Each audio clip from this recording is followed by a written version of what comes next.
Welcome to Houston Sports Talk with your host, Robert Land. We jump into the time machine for Throwback Thursday, and this week we look back to maybe the most crushing game in Houston sports history. 28 years ago this week, the Houston Oilers faced the Buffalo Bills in a first-round playoff game. The Oilers led 28-3 after the first half, 35-3 in the third quarter after a Bubba McDowell pick six. Picked off McDowell, down the far sideline, 40, 30, he misses the man there, and he'll score for a touchdown. Bubba McDowell. The Oilers lost the game in overtime, 41-38, after the biggest playoff comeback in NFL history, even to this day. It's simply known as the comeback. On Wikipedia, if you type in the comeback, you'll get a description of the game. A couple of years ago, I caught up with Oilers play-by-play voice, the guy who called the game, Tom Franklin, and we look back on it. Let's jump into our Houston Sports Talk time machine and listen back to my conversation with Franklin and his memories of that crazy afternoon on January 3rd, 1993 at Rich Stadium in Buffalo, New York. Is there a game in your career you're asked about more often? Oh, of course not. Nothing more than this Oiler game on January the 3rd of 1993. And it's crazy the life that it has continued to have through all of this time. And one of the funniest things, Robert, is when I first went back to the University of Houston. It was January of 2005. I'd gone back for the 2004 football season, and it was January 2005, doing basketball at the time, and didn't fly with the team. We were playing Louisiana Tech, and flew into we played Centenary, and flew into Shreveport. And I got in early afternoon after doing my morning sports on KTRH, and hopping a plane. It's like 45 minutes to get up there. And I get in the hotel and put my stuff down, turn the TV on, and just flip to ESPN, and I'm not watching, and taking my stuff out and clothes I need to wear for the game and all that sort of nonsense. And I'm hearing this voice. I'm thinking, damn, it sounds like me. What would I be doing on ESPN?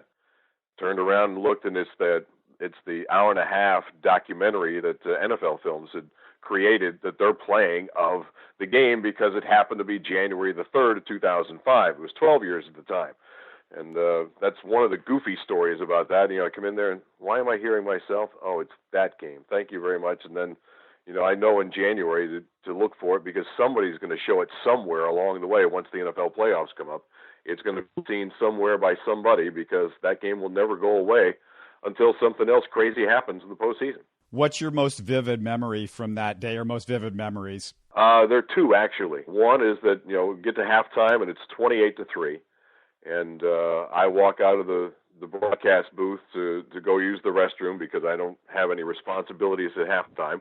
And you got a few minutes to take care of business, because you're not going anywhere else after that.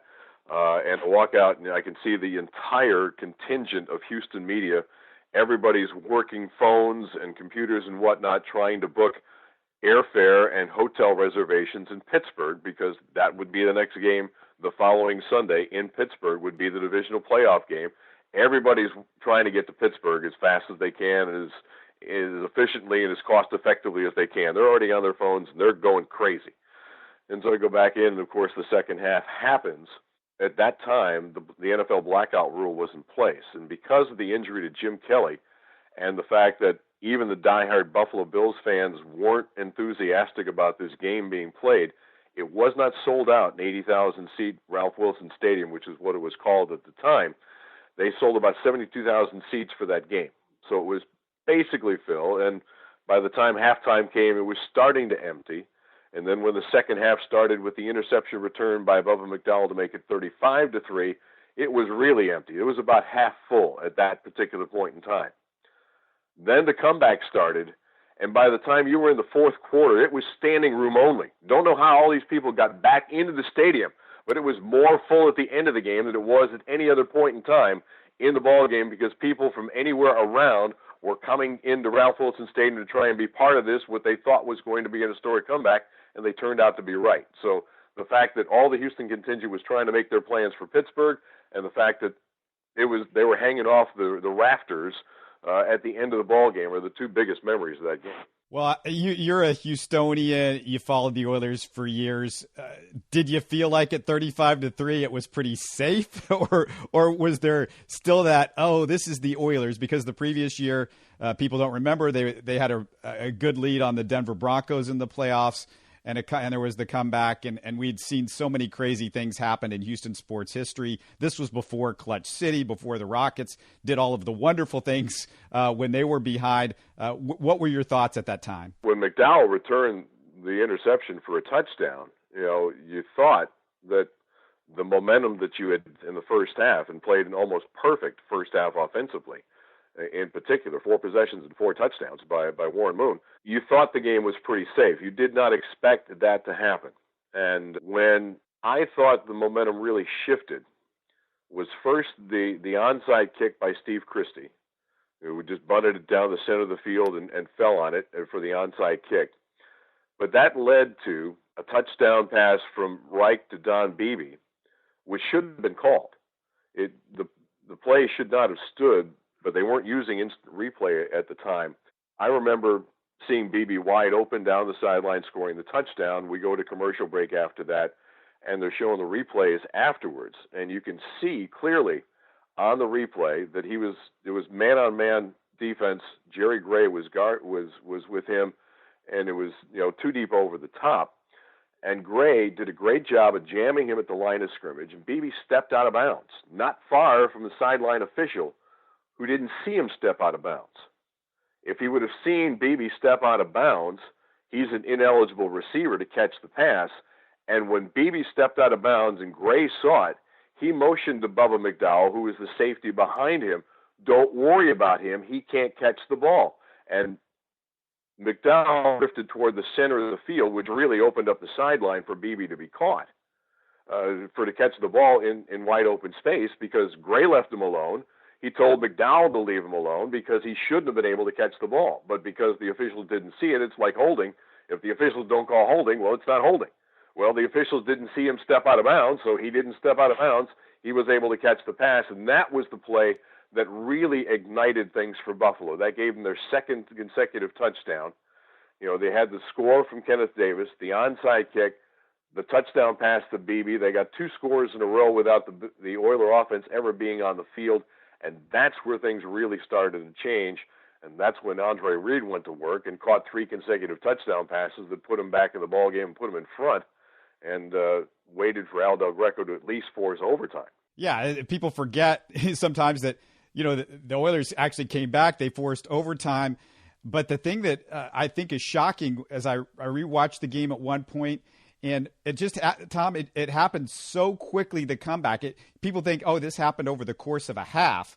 But really, it almost happened over the course of a quarter, right? It was within, maybe 6-7 minutes left in the game, if I'm remembering right. It was back to being a ball game. Oh, yeah, absolutely. Because, like I said, they got 2 scores quickly after McDowell on the very first possession. So, in essence, the Bills recorded 3 touchdowns in the first 3 possessions of the third quarter. The interception returned by McDowell, then their own touchdown drive for Beebe, the onside kick recovery, or the touchdown run by Kenneth Davis, then the onside kick, and then the touchdown pass to Beebe. So the first 3 times anybody had the ball, there were 3 touchdowns scored in the third quarter, and it didn't take a whole lot of time. Jim Eddy took a lot of grief for this game. Jack Pardee took a lot of grief. There was the thought, and I don't know if this is urban myth, that if the Oilers just ran the ball every single play, once they got up 35-3, it would have almost been impossible for Buffalo to come back. Eddy's defensive structure and that kind of thing, he was fired because of this particular game, basically. What was your perception as you were watching everything unfold, and what should be urban myth and what is real? That coaching group was a very unified group, that staff at that particular point in time, both offensively and defensively. And, I think a lot of myth was that Jim Eddy wasn't a good defensive coordinator. I thought he was. And, how things like this inexplicably happen, I don't know. And yeah, you have to point the finger at somebody. And I guess when, you give up only 3 points in the first half and then give up 38 points in the second half and into overtime, the finger pointing goes to the defensive side, but I knew that defensive group really well, and they were great men. They were great coaches. They cared a lot. What happened? Did they, was it the natural point of things that, all right, we're up 28-3, and you go at halftime, and you're telling yourself it's not over. We've got 30 minutes to play. But then when you come out and get another touchdown before your offense ever steps foot on the field again, and it goes to 35-3, the natural human nature is this game is over. And I don't think it was just on one particular person. I think it was a collective letdown by the entire group. The offense lost its focus. The defense, couldn't stop them all of a sudden. It was a complete and total team breakdown. It wasn't a particular person who was responsible for this. It was human nature. It's 35-3. Nobody's ever come back from 32 points down, especially in a half, in less than a half. And it happened. It's one of the freak things of nature, if you will. And I don't think there's any one person who's responsible for that collapse. It falls on the shoulders of every player who put the pads on that day and every coach who was involved in the ball game. And you could see them on the sidelines trying to get themselves back engaged in the ball game all the time during the breaks, but it just never happened. They, once they turned the car off, they couldn't restart the engine. The battery was empty. I assume you were around these guys right afterwards. Did you were on the plane with them? Did you fly with those guys? Yeah. We're on the charter. Yeah, absolutely. What was that like? It was complete disbelief and utter silence, as you might expect. Usually that group took losses. They took it pretty well. So we go on to the next game, but this one hit everybody. I mean, it was an eerie pall on the flight the entire way back. There wasn't a whole lot of life within everybody because nobody could believe what it was they saw that day and what took place or what they took part in. It was a totally unbelievable moment, and it was a very, very somber and quiet plane flight back because nobody could grasp the magnitude of what had happened. What's your thought on Warren Moon? He goes into the Hall of Fame, but for Oilers fans, they remember so many of those games, that game, the Denver game, the Kansas City game, where it's just a matter of maybe he makes one play in any one of those games, and it's a different perception of him as a Houston Oiler, as a winner, that kind of thing. We've kind of rewritten it a lot for the people that saw him get into the Hall of Fame and what he did prior to that, Canadian Football League and the numbers that he put up and stuff like that. But, if you were a Houston Oiler fan, Warren Moon was the guy that, of course, everybody looks to. He's the quarterback. Right. There's no question about that. And he came in under very difficult circumstances when he was signed out of the CFL with his then CFL coach, Hugh Campbell, who didn't work out very well. And then he went through the Glanville regime and, he got the ultimate success under Jack Pardee. And then he was traded after that. Warren went through, it was a different time and a different culture, and the things that he had to endure at that point in time, nobody will ever really be able to wrap their head around, and unless you could walk a mile into his shoes, you really couldn't relate to. But he was an outstanding quarterback. Nobody worked harder. Nobody cared more. It was, when they went to the full-out run and shoot in 1990, he had a typical, if you will, quarterback's body in that 1990 season. But the way he worked from 90 to 91 in the off season, when I, came back and really started to look at those guys for the 91 season, knowing that, under the circumstances with the four wide receivers and only, you can't really come in and max protect somebody if somebody's going to blitz. You're going to take hits, and the transformation of his body to know he was going to take the abuse that he was going to get under that particular system. He did everything he could to make himself the best possible quarterback he could be for that system and for that circumstance and for that team. And I'll never forget that. And, he did everything. It was just unbelievable. And I have nothing but good memories of Warren Moon. And yeah, do I wish he could have made one more play? Well, you mentioned the Denver game, and they were on the road. They're up by 2, and they milk as much of the clock as possible. And Greg Montgomery punts them down inside the 5-yard line with less than 2 minutes to play. Is that Moon's fault that he didn't make another play? I'm not sure you can say that. He had the outstanding first half. The second half, it went awry in Buffalo, and but could the defense have made one stop somewhere along the way? It's not totally all on him. The Kansas City game. I think the Kansas City game was kind of a reaction from the Buffalo game, because when they got up, and everybody says, well, if they just would have run the ball a little bit more, I think they tried to do that against Kansas City, and that didn't work. That wasn't their personality. That wasn't the way that team was built. The run game was meant to complement the pass game, not vice versa, which was the standard in the NFL at that time. Everybody built their offense around the run and complemented with the pass. It was the run that set up the pass. In the Oilers system, it was the pass that set up the run. So you had to throw the ball, and when you got away from throwing the ball and tried to run the football, you got away from your personality, away from what you do, and it doesn't work out well. So I don't think it was, does he take some of the blame? Absolutely.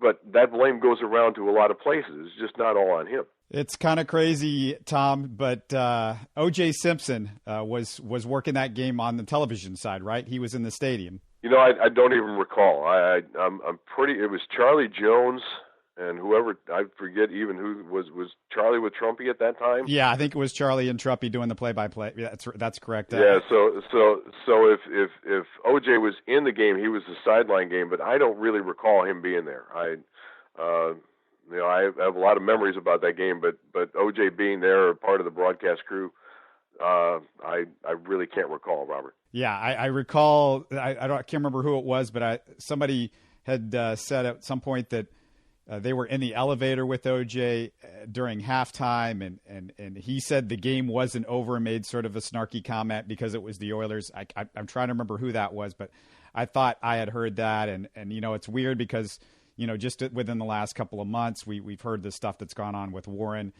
in his personal life, and kind of got caught up in this whole Me Too and all of these different things that have the Me Too movement that's happened, and he's been in some hot water again. So some of these figures are back in the news. OJ just getting out of jail as well. Sure.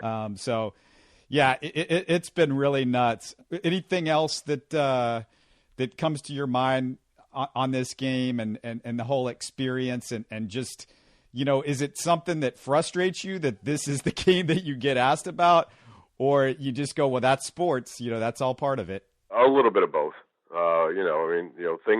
We see crazy things happen, to go back,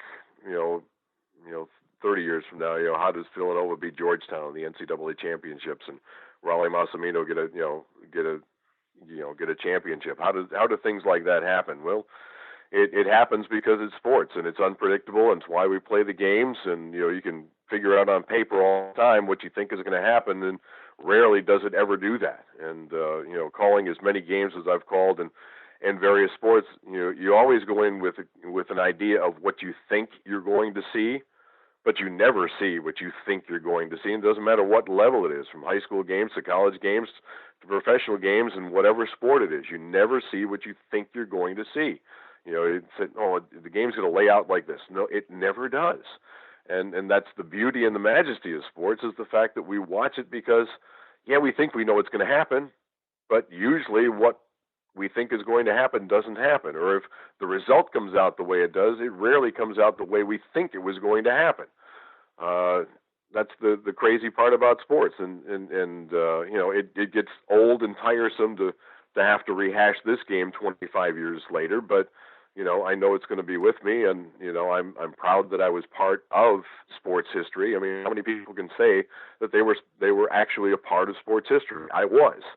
How long will that stay? Maybe next year somebody blows a 38-point lead, and people forget about me, and I drift into the background, never to be seen again. and you won't make this call, or anybody else will make this call. And so while it's a good news, bad news kind of thing to have to go through and relive this kind of game, because from the standpoint was, and the crazy part is that I grew up in Western New York, and I saw the very first Buffalo Bills preseason game against the New England Patriots. So it's my boyhood team against the team I've adopted because I moved to Houston and I've become part of their team, and I'm calling their games. And on the other side of the press box in the Bills broadcast booth is my boyhood idol, still calling Bills games on the other end.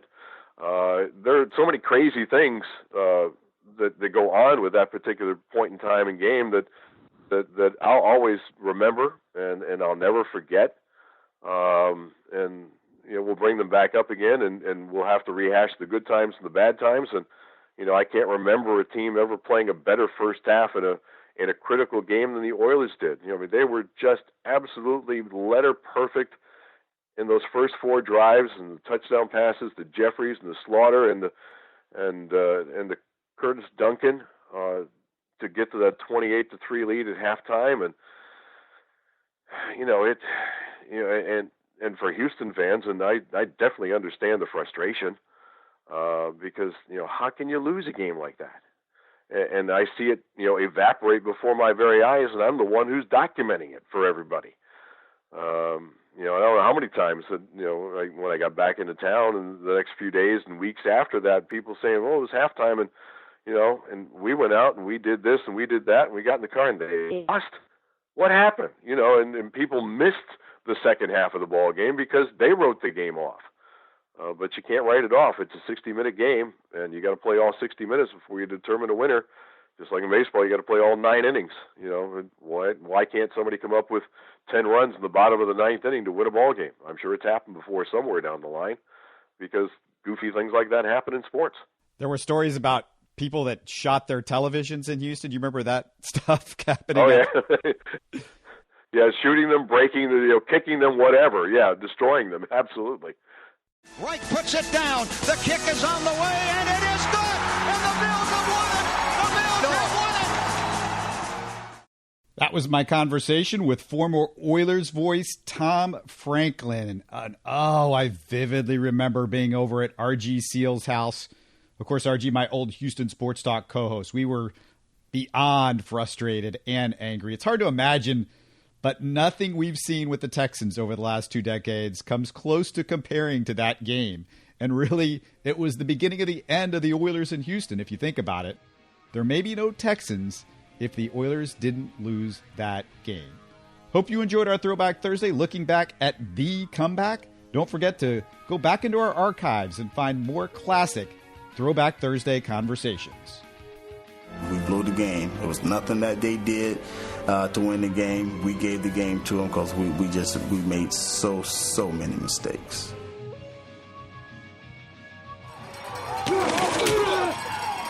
You're listening to Houston Sports Talk. Don't forget to follow Houston Sports Talk on Facebook and Twitter. Subscribe to us on iTunes, Spotify, the Google Podcast app, or the Stitcher app. You can support us by giving us a 5-star review on iTunes or by telling your friends about us. Spread the word, everybody. Thanks for listening.